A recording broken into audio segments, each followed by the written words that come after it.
Halo teman-teman semua, kembali lagi dengan saya Juan. Di video kali ini saya mau membahas satu topik yang menarik, yaitu tentang 3 fungsi asuransi.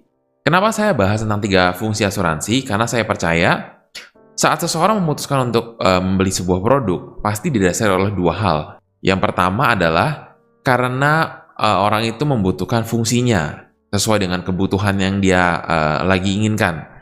Lalu yang kedua adalah orang itu beli produk karena dia suka dengan estetikanya, dengan bentuknya, mungkin dia merasa itu lucu atau warnanya yang baik, yang bagus gitu ya.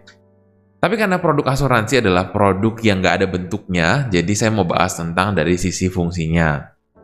Lalu poin yang kedua adalah saya kepengen teman-teman nih buat kalian yang sudah punya asuransi, sudah punya polis, yang pernah punya polis, yang baru berencana sedang menimbang-nimbang untuk punya perlindungan untuk keluarganya, teman-teman bisa jadikan video ini sebagai sumber informasi yang bisa menjadi bahan pertimbangan.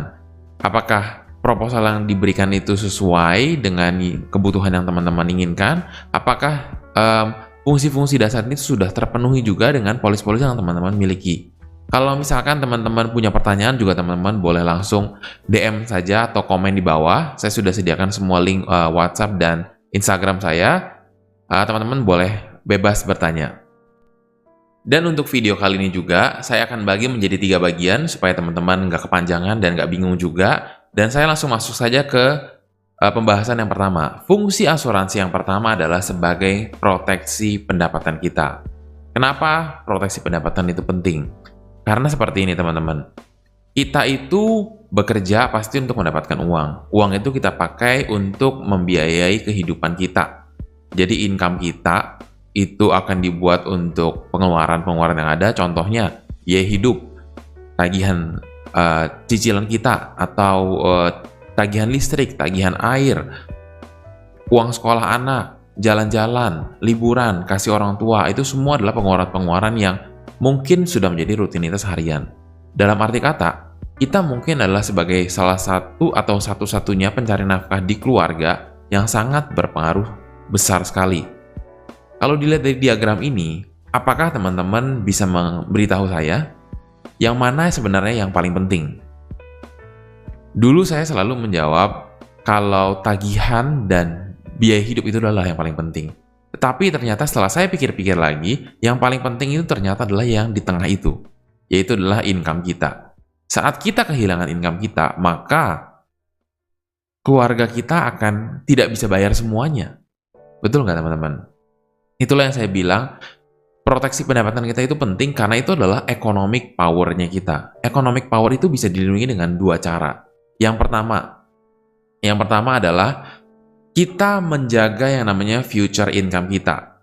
Kalau misalkan, contohnya adalah kita atau saya punya income 50 juta per bulan, berarti kan saya umur 30, punya income 50 juta per bulan, kalau disetahunkan dikali 12 sama dengan 600 juta setahun.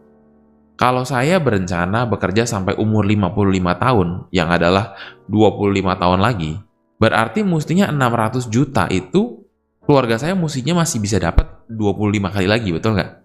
Kalau 600 juta dikali 25, maka akan dapat angka 15 miliar.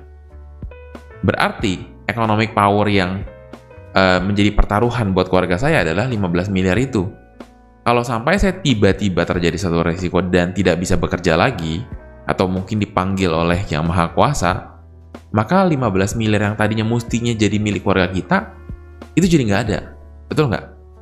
Bagaimana sekarang pertanyaannya, 15 miliar itu ada hari ini, supaya kita tidak menjadikan keluarga kita dalam kondisi yang judi, ibaratnya kayak mempertaruhkan di antara risiko yang ada.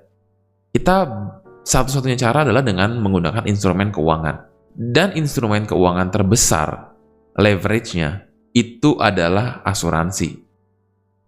Kenapa? Kalau saya bilang gini, kalau 10 jadi 11, itu namanya deposito. Kalau 10 menjadi 100, itu namanya bisnis. Itu pun belum tentu jadi 100. Bisa jadi 50, bisa jadi minus, bisa jadi hilang. Tetapi kalau 10 menjadi 100.000, menjadi 1 juta, itu cuma ada di asuransi. Asuransi adalah produk dengan leverage terbesar di dunia. Dan yang kedua kita bisa menggunakan dari standar kehidupan kita. Contohnya, kembali lagi saya punya income 50 juta contohnya.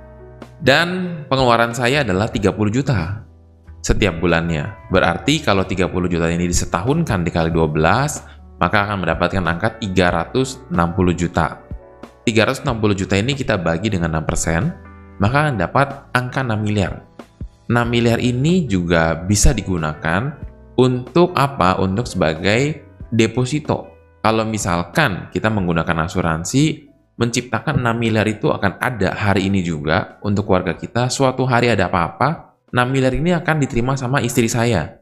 Yang mungkin dia tidak harus sepintar saya untuk cari uang, untuk mengambil posisi yang tinggi di perusahaan, untuk mendapatkan gaji yang bagus. Tetapi dia cukup untuk mendepositokan 6 miliar ini di bank, dan bunganya adalah 30 juta per bulan. Ini yang disebut sebagai dana abadi juga, karena pokoknya nggak akan diapa-apain, keluarga bisa hidup cukup dari bunga depositonya aja. Seperti itu. Itu adalah dua cara bagaimana kita melindungi yang namanya economic power keluarga kita. Saya pikir sampai di sini dulu aja video kali ini. Kalau teman-teman ada pertanyaan atau apa, boleh langsung WA atau DM saya aja. Dan jangan lupa untuk di-like, subscribe, dan di-share ke teman-teman yang menurut teman-teman membutuhkan dan bisa mendapatkan value lebih baik lagi dari video ini. Sampai jumpa di video berikutnya. See you!